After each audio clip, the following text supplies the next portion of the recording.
Welcome to Let's Thrive Postpartum.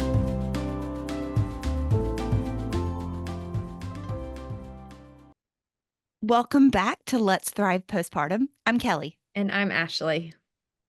And today we are really excited for you to meet our special guest, Colleen Imler. It's a great conversation and story. A little bit about Colleen before we jump in.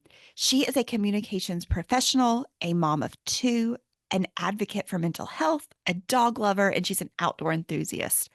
Earlier this year, she released her first book while also announcing her second pregnancy. And her book is called Becoming a Parent: 16 Truths and a Lie. Her passion of advocating for new parents navigating this postpartum experience stems from her own shaky transition into motherhood. So, after welcoming her daughter during a global pandemic in the summer of 2020, she experienced postpartum depression and immediately sought help. And now her focus is extending her hand to new moms who feel lost in the thick of it. I know this was so exciting I love talking with people who have put their stories out in a very public way with the intention of helping as many moms as they can. And Colleen does a great job highlighting for her the importance of telling stories, sharing stories, for moms to be able to kind of create this library of experiences that they can reference when things get hard, because they will. And so she kind of just shares how this whole idea of the book got started, what led to it, what her, what the big goals are and what feels important for her. And I think it is stuff that feels important to all of us as moms. So can't wait for you to listen. Let's meet Colleen. Colleen, thank you so much for joining us today. We are really excited to talk with you and to hear your story. So, as we jump in, Colleen, I'd love if you would share a little bit with us about your journey into motherhood. It's such a huge life shift. Tell us about your experiences, any struggles you might have faced, and really how motherhood impacted you as a person, not just as a parent. Yes. So I found out I was pregnant in the fall of 2019, back when the world was still the world. And Yes. I had actually, it was a really hard year for me personally. And I had just started therapy that summer. I was beginning the foundations of mental health and self awareness and what are my triggers? How do I cope? And I've thought about this a lot in hindsight. I'm glad the events unfolded as it did because it set me up for success as I began my chapter of being a mom. I mean, the pandemic really took place right after my 20-week ultrasound.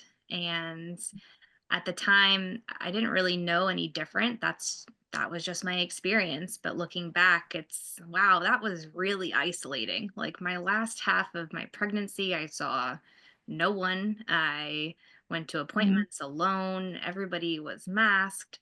Um, Yeah. the birth and labor experience in a hospital just felt very cold, because everybody was just checking in on you and then leaving. Nobody was Mm. really helping you through it.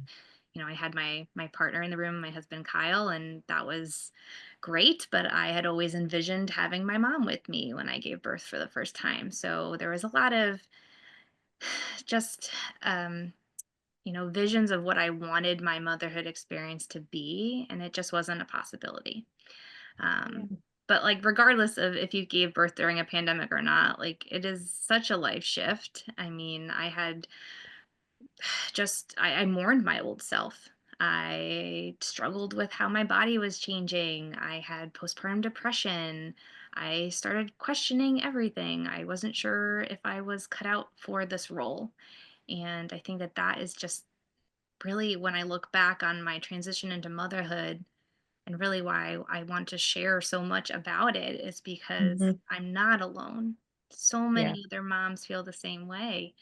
And it's one of those things where, looking back, being a mom has been my greatest challenge and it's my greatest joy. And those two things can occur at the same time. And Yeah. that's okay. Yeah. And that's what we need to normalize. Yeah. Well, speaking of sharing, so you've written a book, Becoming a Parent, 16 Truths and a Lie. Where, I mean, the inspiration, where did that come from? Was there like, at what point did you feel like you were like, I need to share this with the world. I think this could be really helpful for so many moms. Yeah. So, one of the biggest pieces of advice I got when I was pregnant was listen to birth stories because you have so little control in that Mhm. labor and delivery room. Mhm. And it is great to have a knowledge set of other people's experiences so that when it goes off kilter, you're not panicking, you're not scared. Yeah. You have something to rely on. So, I got home from the hospital and I knew I wanted to capture my own birth story. And I was alone in the bathroom taking a sitz bath because that's the only time you have by yourself as a new Yes. mom. And I just started like voice to texting it on my phone and just trying to relive the 48 hours of infamy and capturing it all down. And for me, it was just so therapeutic to put it down and get it out of my head. And I thought, what a great moment this is for me to have the closure of what I experienced. I had birth trauma, so there was a lot happening mentally. And then, it was something that I just wanted to be able to share with my daughter one day. If she chose to be a mom and if she started going through similar things that I did, I just wanted her to say, "Hey, your mom felt the same way. Like you are not alone either, my darling." So, and then the a simple birth story turned into 17 chapters, and Wow. I started writing about, thoughts I had, revelations, things that I was caught off guard by, things I wish somebody would have told me. And it just became this, I called it a writing project because I refused to call it a book because who am I to write a book on parenting? Like, not imposter syndrome to a T. Um, and then I decided, I put so much heart and soul into this writing project and I wanted to just put it out into the world. And I gave myself a pep talk and I decided to publish it. And in a way, to me, it was this beautiful act of closure of putting this into the world, closing this chapter of my life that was so tough and new and struggling for me, and then I was welcoming my second child, which is part of the book as well. So it was definitely something that it took a lot of time and a lot of heart and soul into it, but I was really proud Yeah. of it. And I think sharing it just, again, helps others feel less alone. Yeah. Agreed. I think we've heard from so many moms, you feel so alone at this point in your life. And it's Mhm. great to remember you're not. And I loved that you were given the advice of listen to birth stories, Yes. listen to other people, because it is you're not really in control of a lot of things that are happening as you're giving birth. Mhm. And even those months that follow, right? That whole postpartum, you mentioned depression. Ashley and I both had mental challenges after having a child as well, which is why we're passionate about talking to other moms and sharing conversations just like you're doing. So, Colleen, while you've mentioned that you've shared some revelations and things you've learned, can you talk to us a couple things about what is included in the book? So, you mentioned there's 16 truths and a lie. Can you give Yeah. our moms who are listening, who are also looking for some advice or tips or just stories to hear, tell us some things that they can learn? Share some truths with us if you wouldn't mind. Yeah. Yes. So I think, and I named it to 16 Truths and a Lie because I just thought it was ironic and funny. So I think the most relatable thing is that the lie is that I would never go through it again, right? This Okay. crazy postpartum experience, the depression, the birth trauma, the recovery. You're not going to go through that again. Why would you? That sounds torturous. But I mean, multiple people have multiple kids. So the fact that we do go through it again is very common.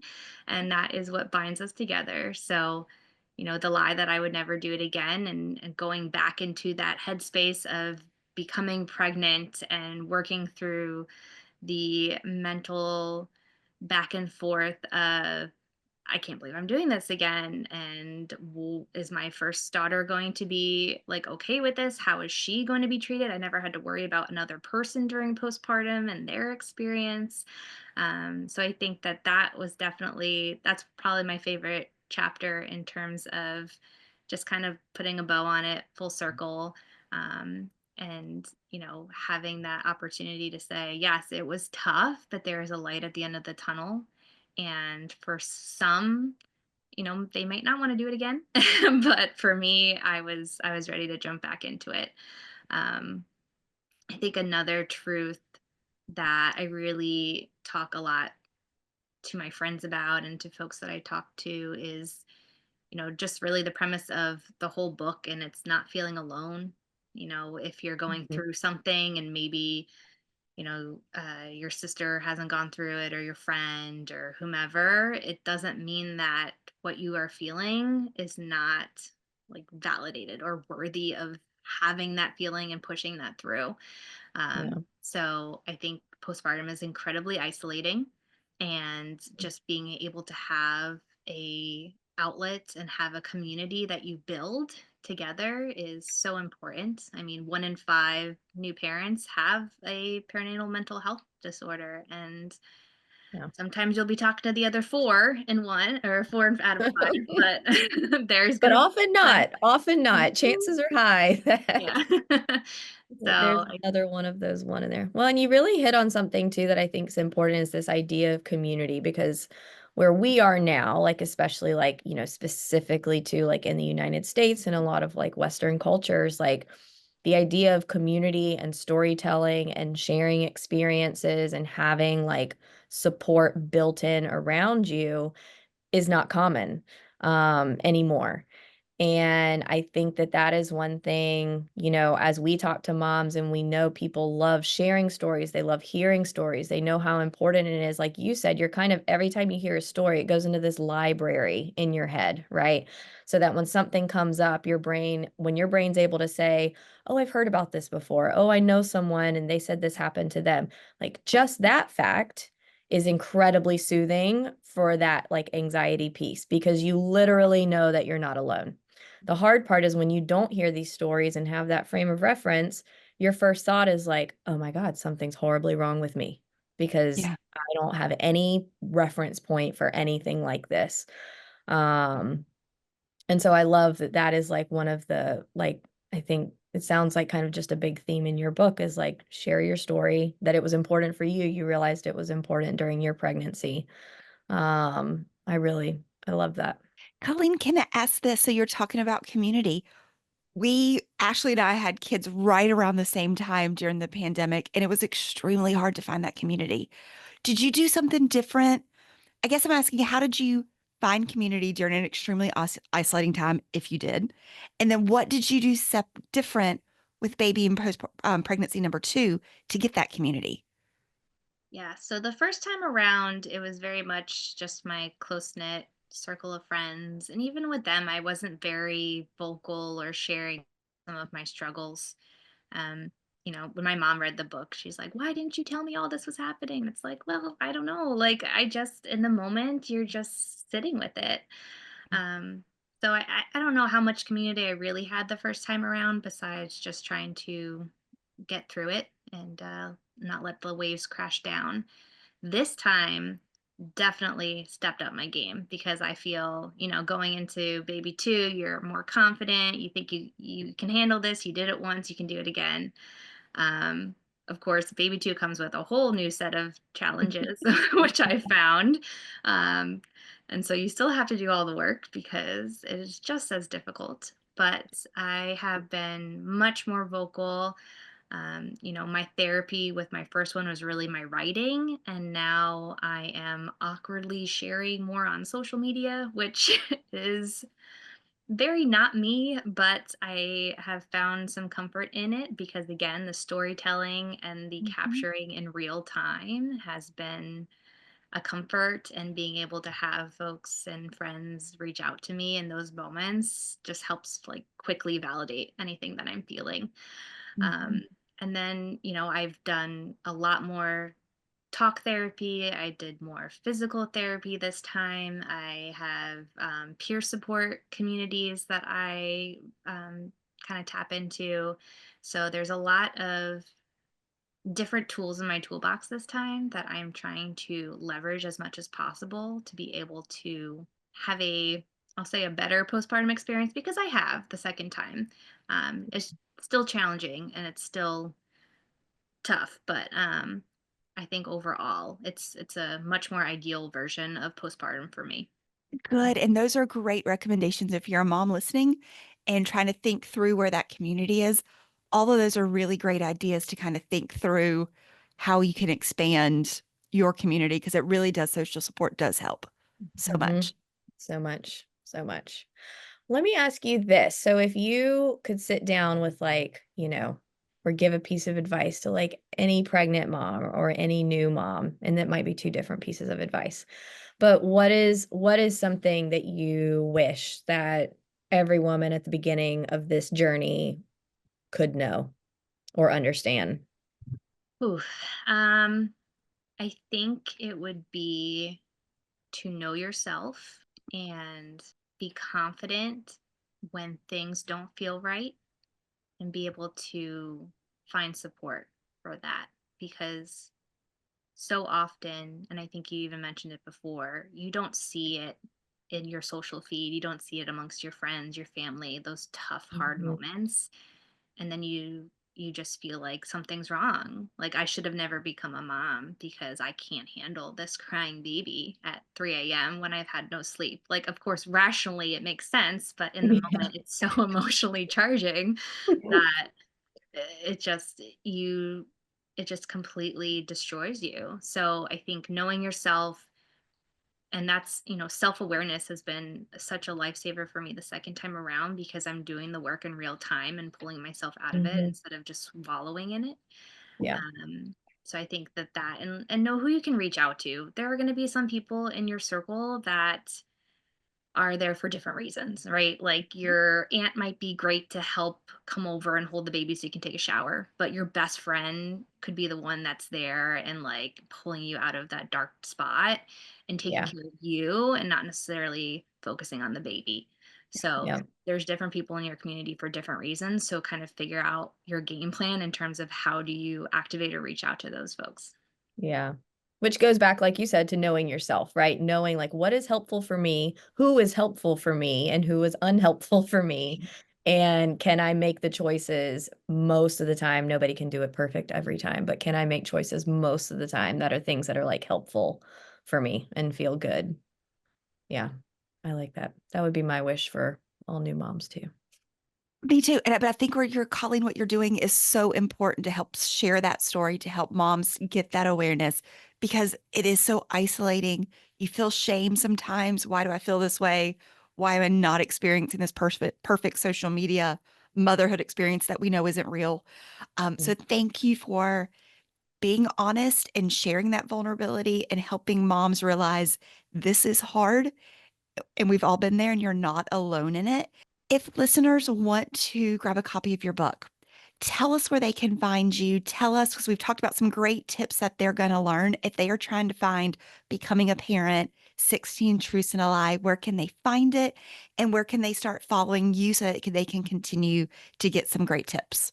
Yeah, so my book is available on Amazon. It's on barnesandnoble.com. And then there are ebook versions on Apple, Nook, and Kindle. So, whatever your format, it would be available. And I am on Instagram. Currently, it is at Colleen M. Imler. And that is where I am sharing some rough postpartum moments at times, but also some really good moments and reflections. So, trying to live out, practice what I preach, right? In terms of not Yeah. only sharing the highlight reel of parenthood, but also all the raw behind the scenes crazy stuff. Yeah. Which is the majority of parenthood. Yeah. It really is. Oh gosh. Colleen, thank you so much. We're going to include all the links to Colleen's book in the show notes so that you can easily find it, learn some great truths, learn We already know the lie that you would do this again. And I love that that's the lie that came out of this, that Yeah. it can be rough and you're still, let's do this again. It was not that rough. Like we can be prepared for the second time. Colleen, thank you so much. And we will talk to you soon. Great. Thank you guys. I appreciate Thank it. you. Well, I think that was great. I love, I think Kelly, very quickly, maybe after even our first like 2 or 3 episodes that we had done, we are always talking about the importance of stories and women sharing their experiences and how it oddly is like not the norm. Like it feels so good, but then you realize like this actually doesn't seem to happen a lot in my like day-to-day life. It doesn't. And I remember the few moms who shared their just in personal conversations, their scary or in the thick of it, dark moment stories to me. Mhm. And that was such a lifeline to me in those moments to say, I'm not alone in this. I'm not a terrible person. I'm not failing, that this can be Yeah. very normal. So the Yeah. fact that Colleen is doing this, sharing those moments, is just going to help so many moms. So if you're listening, it's a great resource to look at, because I think the more we can see other people's stories, Mhm. the less alone we feel in our own, right? You're going to have a different experience. You're going to have a different story, but Yeah. just those little pieces that you're like, oh yeah, somebody else did this. This Yep. isn't unique to me. I'm not failing, was Yeah. very helpful to in my own personal experience. Yep. Well, and it was interesting how she said like her favorite piece of advice while she was pregnant is that someone told her to listen to birth stories, right? To help prepare Brilliant. for the birth experience because everything can be so different. Things can go 100 different ways. And that was really wonderful advice for someone Yeah.